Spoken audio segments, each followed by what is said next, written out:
January 1889, the 8th night of the blizzard. At 47 below zero, the cold was no longer just weather, it was death. The furious storm swallowed Judith Basin, burying fences and making timber walls groan under the strain. Across the settlement, people desperately fed their own furniture into glowing iron stoves. Children slept huddled in heavy coats. But inside this small ponderosa pine cabin, the scene was strikingly different. 9-year-old Eli Voss slept soundly beneath a single, thin wool blanket. Nearly 2 tons of brick and sandstone still quietly radiated heat, even though the fire had burned out hours ago. Martha Voss calmly set a loaf of bread near the masonry, making use of the steady, comforting warmth it still provided. Across the room, Finnick Voss rested a hand on the warm stone and quietly listened to the howling storm. Suddenly, 3 heavy knocks cut through the wind. A figure stood rooted in the blinding snow. It was Abram Voss, the brother who had once ruthlessly forced Finnick off the family farm. But before that door swung open, the reckoning had already begun 8 months earlier. Spring of 1888 found Finnick Voss still living on the farm his father had left to the 2 brothers at the edge of Judith Basin. For years, Finnick had been the man who checked a harness twice before a trip. He dug drainage ditches before the rains arrived. He stored more seed than most farmers considered necessary. When others saw a good season, he thought about the next bad one. That habit had become a problem. The farm had endured 2 weak years. Payments on a hay mower were still hanging over the family. Abram Voss watched every dollar carefully and saw little value in projects that might never be needed. He wanted more cattle, more pasture, more production. Finnick wanted stronger barns, a larger hay shed, and a food cellar dug before winter. The disagreement never turned into a shouting match. That made it harder. One evening, while the sun was dropping behind the cottonwoods, Abram told his younger brother that he spent so much time preparing for disasters that he no longer seemed able to live through ordinary days. A week later, Finnick received a poorer piece of land north of the basin, an aging wagon, and instructions to leave before those preparations consumed resources the farm could not spare. Martha gathered what the family owned. Finnick loaded tools into the wagon. Eli sat quietly beside a sack of seed corn. As the wagon rolled away, the boy kept looking back at his grandfather's house until the cottonwoods swallowed it from view. Finnick never turned around. The new parcel sat well north of the main settlement beside a seasonal creek that ran strong in spring and nearly vanished by late summer. The soil was poor. Growing crops there would never be easy. Still, the land offered other things. Ponderosa pines stood along the ridge. Sandstone outcrops broke through the earth in several places. A low rise helped blunt some of the western wind. Before autumn arrived, Finnick built an 18 by 20-foot cabin. The front door faced southeast. Fewer windows looked north. Gaps between the logs were sealed with clay, ash, and dried grass fibers. While working, he often remembered 2 winters spent building stone culverts for a railroad crew. An elderly Russian mason on that job had constructed a squat brick stove inside the camp shelter. The fire burned hot for only a few hours. Afterward, the flames died, yet the building remained warm nearly all day. The old mason had explained it simply. Fire was not there to heat the room. Fire was there to charge the stone. By September, geese were already moving south. Frost appeared earlier than expected. One evening, Finnick unfolded an old freight receipt and spread it across the table. On the back was a rough sketch he had carried for years. Martha looked from the drawing to the small pile of money they had left. Neither spoke for several seconds. Then Finnick reached for a pencil and began making measurements. The decision to build the brick stove had been made. The plan looked expensive because it was expensive. Finnick did not have enough money to buy new materials, so he searched for them instead. Near an abandoned ore-testing furnace outside an old mining camp, he found stacks of discarded fire brick. Many were cracked. Some were stained with slag. Others had absorbed years of rain and frost. He tested each one by tapping it with a hammer handle. A clear ring meant the brick was sound. A dull thud sent it into a separate pile. The outer shell would come from reclaimed red brick and local sandstone. Mortar was mixed from heat-resistant clay, screened river sand, and a small amount of lime purchased in town. By his estimate, the finished stove would weigh close to 2 tons. That created another problem. The cabin floor could never support that much weight. Several boards near the center of the room came up. Finnick dug down to firm ground and built an independent stone foundation beneath the future stove, keeping the load away from the wooden floor joists. Each wagon trip brought more brick and stone. Each trip also reduced the family's remaining savings. After paying for lime, a cast-iron stove door, and a section of stovepipe, Martha spread their money across the table and counted it twice. The total was enough for flour, salt, and lamp oil until midwinter. A small iron stove could have been purchased within days. Instead, weeks disappeared into hauling stone. One evening, Eli finished counting bricks on the wagon, leaned against a sack of sand, and fell asleep before supper. Nearby, Martha quietly crossed a bolt of cloth from her shopping list and folded the paper. She never mentioned it. Word of the project spread faster than the stove itself. The first visitor was Caleb Mercer, a neighboring settler who had recently installed a new sheet iron stove. It heated his cabin within minutes, and he was proud of it. Caleb studied the growing pile of brick, then glanced toward the mountains already collecting early snow. His concern sounded genuine. Winter would not wait for unfinished masonry. If the project failed, he told Finnick, there would always be room for Martha and Eli at his place. A few days later, Jeremiah Boone, the region's respected blacksmith, stopped by to inspect the cast-iron stove door leaning against the wall. He listened patiently as Finnick described the design, then shook his head. In Jeremiah's view, heat belonged in the air, not trapped inside a mountain of brick. Giving nearly a fifth of a cabin to a stove seemed like poor planning. Silas Crow saw the matter through a different lens. As the man who cut, hauled, and sold firewood across the basin, he believed most heating problems had the same solution. More wood, 6 cords of dry pine, he offered. Payment could wait until spring. Around the settlement, opinions followed similar lines.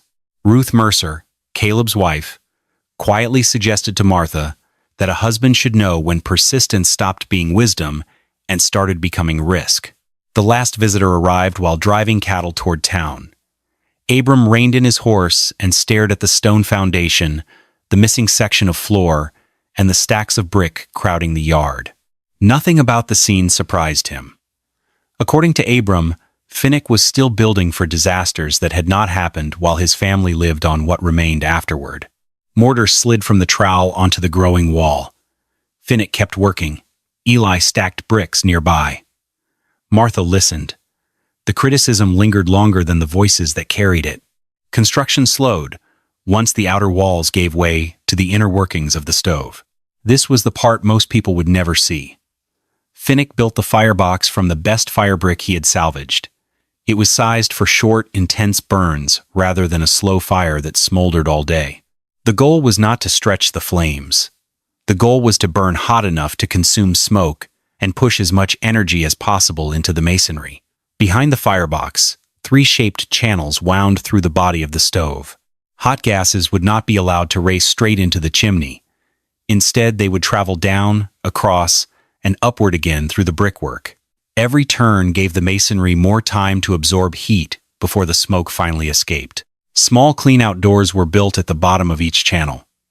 A narrow expansion gap separated the inner firebrick core from teehee outer shell, allowing both layers to move slightly as temperatures changed.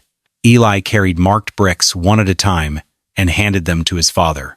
Nearby, Martha sifted sand through a screen, removing pebbles that could weaken the mortar. Progress felt painfully slow. During the same weeks, Caleb's iron stove had already been installed, connected, and tested several times.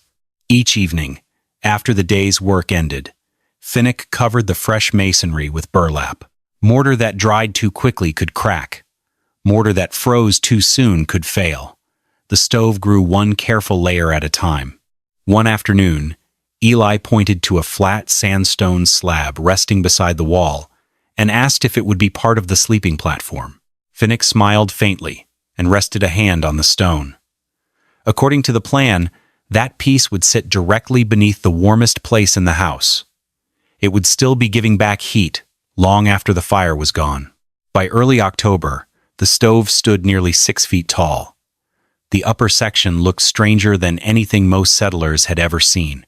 Instead of ending with a flat top, it widened into a raised sleeping platform 8 feet long and 4 feet across. Smooth sandstone slabs formed the surface. A short wooden ladder leaned against one side. Eli climbed onto it the moment the last stone was set. Martha was less enthusiastic. Her concern had little to do with appearances. Too much heat could crack stone. Too much heat could also make the platform impossible to sleep on. Finnick explained that the bed was not sitting directly above the firebox. By the time hot gases reached that section, much of their energy would already have been absorbed by the channels below. The warmth would arrive slowly and evenly. The stove occupied the center of the cabin for a reason. Every side of the masonry faced living space, rather than an exterior wall. Heat leaving the brick would stay inside the home, instead of being wasted against cold timber and winter wind. That decision came at a cost. The table moved closer to a window. One storage cabinet had to be cut down and rebuilt. The walkway through the room became noticeably narrower. When Ruth Mercer stopped by one afternoon, she stood in the doorway for several seconds before laughing softly. From her perspective, Finnick had built a house for a stove and squeezed his family into whatever space remained. The remark stayed in the room after she left. That evening, Martha carried a folded blanket up the ladder and spread it across the cold sandstone. She sat there for a moment, looking at the platform and the unfinished stove beneath it.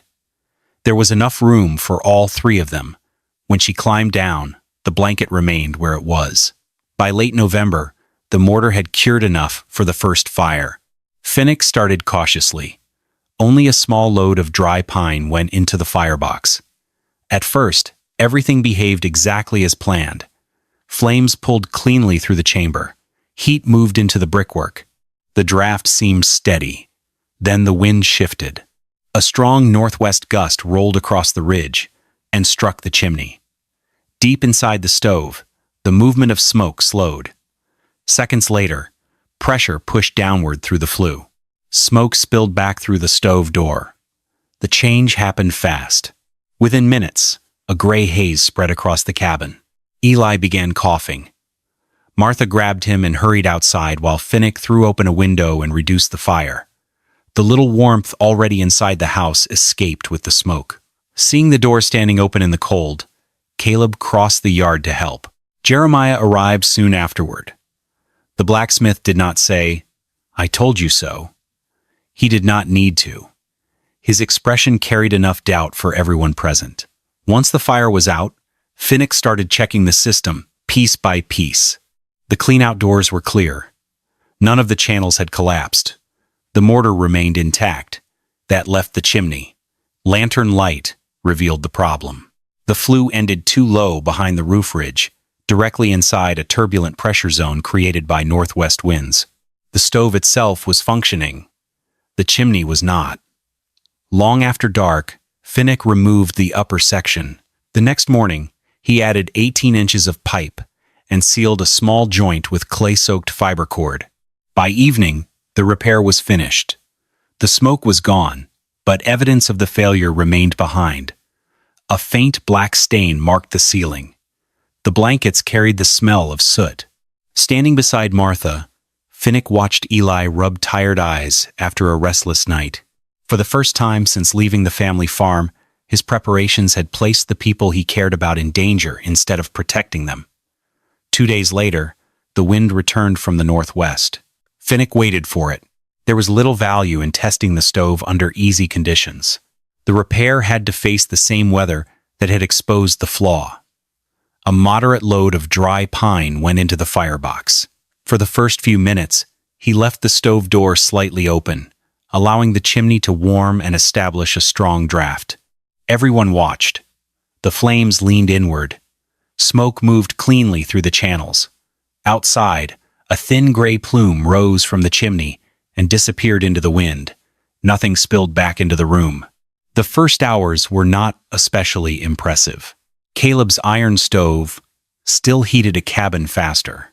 Much of the fire's energy vanished into the mass of brick and stone, making the criticism seem reasonable. Then the fire began to fade. That was when the difference appeared. Warmth slowly spread through the masonry, traveling along the hidden channels from the lower sections upward. By evening, the sleeping platform felt like sandstone that had spent an entire afternoon in summer sunlight. Before going to bed, Finnick opened a small notebook and made a single entry. He recorded the amount of wood burned, the outdoor temperature, and the temperature he would check the following morning. The answer came after nearly 9 hours, without adding fuel. Outside, the thermometer showed 7 degrees above zero. Inside, the living area remained above 54. The platform was warmer still. That night, Martha folded away one of the heavy blankets. Only 2 remained on the bed. Eli slept through the darkness without his coat. Near dawn, Martha woke out of habit and listened for the familiar sounds of winter. The creak of a floorboard, the opening of a stove door, the scrape of wood being added to a fire. The cabin was quiet. There was no fire to tend. After a moment, she settled back beneath the blanket and closed her eyes again. December passed in steady cold. The settlement endured it without much trouble. Snow came and went. Water troughs froze overnight. Frost gathered along window edges. None of it felt unusual for Montana. At the Voss cabin, the stove settled into a rhythm. One strong fire late each afternoon. Occasionally a smaller burn in the morning. The rest of the time, the brickwork handled the job alone. Martha learned to use the stored heat. Water stayed warm longer. Bread baked evenly after the flames were gone. By Christmas, the woodpile beside the cabin had shrunk far less than she expected. Then the first week of January arrived. The changes were subtle at first. Cattle stood with their backs toward the north, even when the wind remained light. Crows abandoned fence posts and disappeared into the timber. A strange blue-gray color spread across the sky. One morning turned slightly warmer than normal. By afternoon, the barometer was falling fast. Around the basin, preparations accelerated. Silas Crow received more requests for firewood than he could fill. His seasoned stock was nearly gone. Much of what remained had been cut recently and still carried moisture. Jeremiah Boone advised families to keep fires burning around the clock. Caleb Mercer began moving extra wood indoors before drifting snow could bury it. Abram Voss stayed busy protecting his cattle and saw little reason for concern. The old farm still held a large wood supply, and he trusted it. Finnick trusted something else. He sealed a few remaining cracks around the door, checked every clean-out opening in the stove, and moved additional dry fuel inside. The basin remained quiet. No storm had arrived, yet the feeling was there. Time itself seemed to be getting shorter. As dusk settled over the ridge, Finnick looked toward the direction of Abram's farm. No lantern moved across the distance. No wagon traveled the road. A few minutes later, he closed the door against the first cold gust of the evening, and just like that, the final silence of the valley was shattered. The wind arrived after sunset. Within 3 hours, the temperature in Judith Basin plunged from 11 degrees above zero to more than 20 below. Snow did not fall in soft flakes. It raced across the ground like pale sand, swallowing tracks almost as soon as they appeared. Each family responded, according to what they trusted. Caleb Mercer filled his sheet iron stove and stacked extra firewood inside the cabin. Heat rushed into the room. His children soon backed away from the stove door because it had become too hot to stand near. Jeremiah Boone sealed every gap around his chimney and kept a steady fire burning in the heavy cast-iron stove he had built with his own hands. Good metalwork and constant flame had carried him through many winters before. Silas Crow harnessed a team for one last delivery run. 2 families south of the basin still expected firewood before the storm deepened. He intended to get it there. At the Voss cabin, Finnick followed a different routine. A measured load of dry pine filled the firebox. The burn was hot, clean, and deliberate. When the flames settled into coals, He reduced the airflow, but left the draft open long enough for the system to finish its work. Hidden inside the stove, the 3 winding channels began storing the heat produced during those 2 hours. Martha set extra water and hard bread near the warm masonry. Eli dragged the ladder closer to the sleeping platform. Meanwhile, less than half a mile from his woodyard, Silas encountered a drift high enough to stop the horses. The animals leaned into their harnesses and went nowhere. The wagon turned around. Behind him sat a yard full of firewood. Ahead of him waited families who would never receive it. The storm had only begun, yet one assumption had already disappeared. Getting more fuel would no longer be simple. At Finnick's cabin, the first night passed without drama.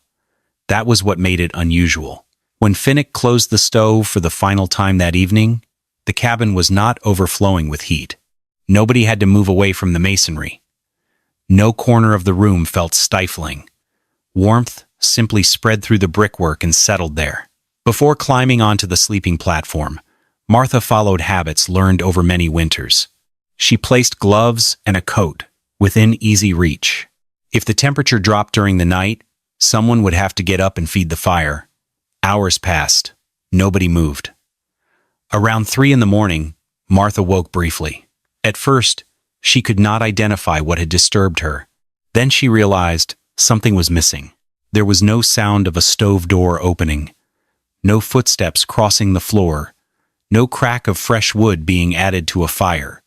Beyond the north wall, wind continued to press against the cabin. Beneath the blankets, steady warmth rose from the stone platform. She reached down and touched the sandstone. The surface was no longer hot.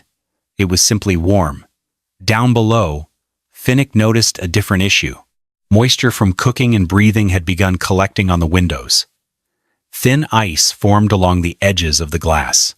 The cabin held heat efficiently, but it also held humidity. For a few minutes, he opened a small vent near the upper wall on the sheltered side of the house. Damp air escaped. Most of the stored heat remained where it belonged. Morning arrived under a sky of blowing snow. Finnick checked the thermometer once. Nearly 10 hours had passed since the last fire. Outside, the temperature hovered close to 31 below zero. Inside, the main living area remained above 55 degrees. He recorded a single line in his notebook and closed it. The more convincing evidence rested a few feet away. Eli was still asleep. His socks lay beside him instead of on his feet. In the days that followed, peace slowly vanished from the basin. By the 4th day, the storm showed no sign of weakening. The struggle had changed. Temperature alone was no longer the problem. At Caleb Mercer's cabin, life revolved around the stove. Whenever exhaustion kept him asleep a little too long, the fire settled, and the room began losing heat almost immediately. Ruth and the children had abandoned the bedrooms altogether. The family now lived in a shrinking circle around the iron stove. A worn bench came apart next. Dry furniture burned well. It simply did not burn for long. Each piece bought a little time before the cycle started again. Several miles away, Jeremiah Boone faced a different loss. His heavy cast-iron stove still performed exactly as designed, but wood vanished faster than expected. Spare tool handles disappeared into the fire. Rough stock intended for spring repairs followed. Every warm evening consumed part of the coming season's work. Silas Crow endured the cruelest irony of all. His woodyard remained full. The problem was reaching it. Drifts had sealed off the open space between the house and the storage piles. The fuel he managed to bring indoors before the storm was nearly gone. Fresh-cut pine became the only option. The logs hissed. Steam escaped from the ends. Smoke thickened. Heat lagged behind. Several times, wind pushed down the chimney hard enough to fill the room with fumes. Each time Silas opened a door to clear the air, precious warmth escaped into the storm. Nobody spent much energy arguing about heating methods anymore. Conversations had become simpler. People counted what remained. A chair, a tool handle, a stack of lumber. One evening, Jeremiah stood beside the stove, holding a newly finished hammer handle. He had shaped it only weeks earlier. After a long moment, he fed it into the fire. The flames took it quickly. Abram Voss had always considered the family farm proof that he was right. The house was larger than Finnick's cabin. A proper barn stood nearby. Hay filled the sheds. A sizable woodpile waited beside the yard. Under normal conditions, it would have carried the family through winter without difficulty. These were not normal conditions. Part of the wood shelter collapsed under wind and drifting snow. Logs stacked along the outer edge became damp. When brought near the stove, they sweated moisture before they burned. The chimney created another problem. Built low on the sheltered side of the roof, it repeatedly lost its draft when powerful gusts rolled over the ridge. Abram fed more wood into the fire. Smoke pushed back into the room. He opened the door to clear the air, and freezing wind followed it inside. The youngest child had developed a persistent cough. His older son sat so close to the stove that one corner of a blanket had been scorched brown. Even then, the boy's shoulders still trembled. That evening, Abram's wife asked how much dry wood remained. He took longer than usual to answer. A few minutes later, he walked into the room that had once belonged to Finnick.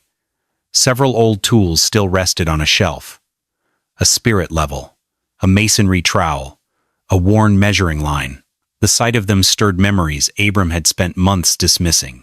Drainage ditches dug before storms, emergency stores packed before winter, repairs completed before anything had actually failed. People had laughed at those habits. Abram had laughed too. Standing alone in the dim room, he finally saw them differently. What he had mistaken for fear had always been preparation. What looked excessive during easy seasons became harder to dismiss when conditions stopped being easy. He picked up the old level and turned it over in his hands. Then he put it back. When Abram returned to the main room, he gathered rope, blankets, and heavy coats. The decision was made.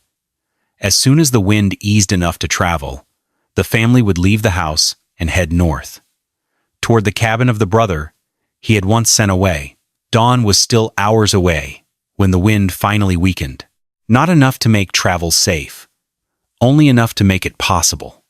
Abram wrapped his wife and children in blankets, then tied a rope between them, one person after another.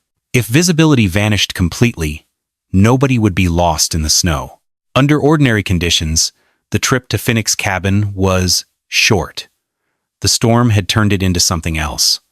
The world beyond the farm existed only a few yards at a time. Fence posts appeared and disappeared. Clumps of brush became landmarks.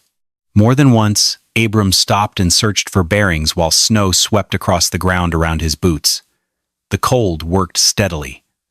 By the time the cabin came into view, his fingers barely responded. A faint yellow glow floated through the storm. Nothing more. Yet it was enough. Abram led the family toward it. 3 knocks struck the door. The sound disappeared into the wind almost immediately. A moment later, the latch moved. Finnick opened the door. Warm light spilled onto the snow. For an instant, Abram tried to speak. Thoughts crowded together faster than words could follow. The farm, the argument, the spring morning when he had told his brother to leave. None of the sentences survived long enough to be spoken. Finnick never asked for them. Before Abram could gather himself, the younger man reached forward and lifted the smallest child into his arms. Martha was already unfolding a blanket beside the entrance. On the sleeping platform above, Eli shifted over to make room. The entire exchange lasted only seconds. Then the family stepped inside. Abram had spent months dismissing the stove as an oversized burden that consumed space and money. Standing in front of it now, he noticed something he had never considered. The warmth did not come from one direction. It seemed to exist throughout the room. Brick radiated it. Stone radiated it. Even the air felt different. Behind him, the storm continued battering the walls. Inside, another sound emerged. For the first time in days, one of his children stopped crying from the cold. Abram lowered his head slightly and listened. Nobody said anything. Nothing needed to be said. News traveled during the brief lulls between waves of the storm. One family arrived, then another. Caleb Mercer brought Ruth and the children after the last accessible portion of his woodpile disappeared beneath drifts taller than a man. Jeremiah Boone came carrying a canvas tool bag and the remaining dry fuel he had managed to save. Silas Crow arrived last, ice crusted across his coat, with no wagon behind him for the first time in years. By evening, more than a dozen people occupied a cabin built for 3. The stove continued working. The situation around it had changed. Every additional person added warmth, but they also added moisture. Wet boots steamed near the masonry, breath collected on windows. Frost formed along the corners of the glass. Each time the door opened for another arrival, precious heat escaped into the storm. Finnick adjusted. Instead of sealing the cabin as tightly as possible, he opened a small vent high on the sheltered side of the building and maintained a narrow intake gap near the entrance. Fresh air moved through the room in a controlled path. Warmth mattered, but stale air could become dangerous long before the temperature did. The firing schedule changed as well. Rather than pushing a single oversized burn through the stove, Finnick used 2 shorter fires. One came before sunrise. The other arrived late in the afternoon. The masonry heated more evenly, and the system remained easier to manage under the heavier load. Children occupied the warm sleeping platform. Adults settled around the base of the stove beneath blankets and coats. Outside, darkness spread across the basin. One distant window after another lost its light. Inside the Voss cabin, people listened to the wind and waited for morning. By the 13th day, the wind had finally begun to weaken. Snow still drifted across Judith Basin, but it no longer erased footprints the moment they appeared. For the first time in nearly 2 weeks, people could imagine the storm ending. Inside the Voss cabin, attention slowly shifted away from survival and toward understanding. Jeremiah Boone spent part of an afternoon examining the stove. He rested a hand against different sections of the masonry, then used a thin iron rod to trace the locations of the hidden channels beneath the surface. What interested him most was not the heat itself, it was the draft. The stove continued drawing properly, despite the long path traveled by the smoke. That realization forced him to reconsider an assumption he had held for years. The winding passages were not weakening the fire. They were reclaiming heat that ordinary stoves usually surrendered to the sky. Across the room, Caleb Mercer found himself studying the woodpile instead. Earlier in the winter, he would have judged a heating system by how quickly it warmed a cabin. Now a different question seemed more important. How long could that warmth remain after the fire ended? The answer sat quietly in the brickwork around him. Silas Crow reached a conclusion of his own. For years, success had meant delivering more wood to more homes. The storm exposed the limits of that idea. Roads vanished. Wagons stopped moving. Quantity alone could not solve every problem. Properly dried fuel, used efficiently, suddenly looked more valuable than simply hauling larger loads. Meanwhile, Abram spent much of his time near the stove. He rarely spoke about the past. The argument from spring remained untouched. One evening, he crouched beside the clean outdoors at the base of the masonry and studied them for several minutes. Finally, he asked where the first channel turned downward. Finnick picked up a piece of charcoal. The back of an empty flour barrel became a drawing surface. A few simple lines appeared. The firebox. The first bend. The second. The final rise toward the chimney. Abram watched carefully. Then Finnick handed him the charcoal. Without a word, Abram copied the path himself. Around them, the conversation continued. Children slept. Water warmed beside the stove. Wind brushed softly against the walls. Nobody revisited old insults. Nobody argued over who had been right. The storm had already settled that question. All that remained was understanding why. The blizzard ended. Winter did not. For weeks afterward, Montana remained locked beneath snow, ice, and hard wind. Water still had to be carried indoors. Frost still gathered around corners of the windows. A few drafts continued finding their way through cracks in the cabin walls. Life remained difficult, yet the rhythm inside the Voss cabin never changed. The stove carried the family through February and deep into March. Each evening, a measured fire disappeared into the firebox. Hours later, the masonry continued returning that energy to the room. The woodpile diminished slowly. When the first signs of spring finally appeared along the southern slopes, fuel still remained under shelter. The winter had delivered its verdict, and long before the snow was gone, people began acting on it. Caleb Mercer made the first visible change. After years of trusting heat that arrived fast and vanished just as quickly, he removed the iron stove from its place against the north wall. During the summer, a smaller masonry heater rose near the center of his cabin. Jeremiah Boone found himself unexpectedly busy. The blacksmith did not abandon his trade. Instead, he adapted it. Stove doors, dampers, clean-out covers, hinges, and iron fittings for masonry heaters began leaving his forge. Metal and brick worked together rather than competing against one another. Silas Crow changed his business as well. The storm had taught him that emergency demand could disappear the moment roads became impassable. He improved the roofs over his wood storage areas and focused on properly seasoned fuel. Fewer customers bought wood in desperation. More customers bought it in preparation. The change lasted. At the old family farm, another project quietly took shape.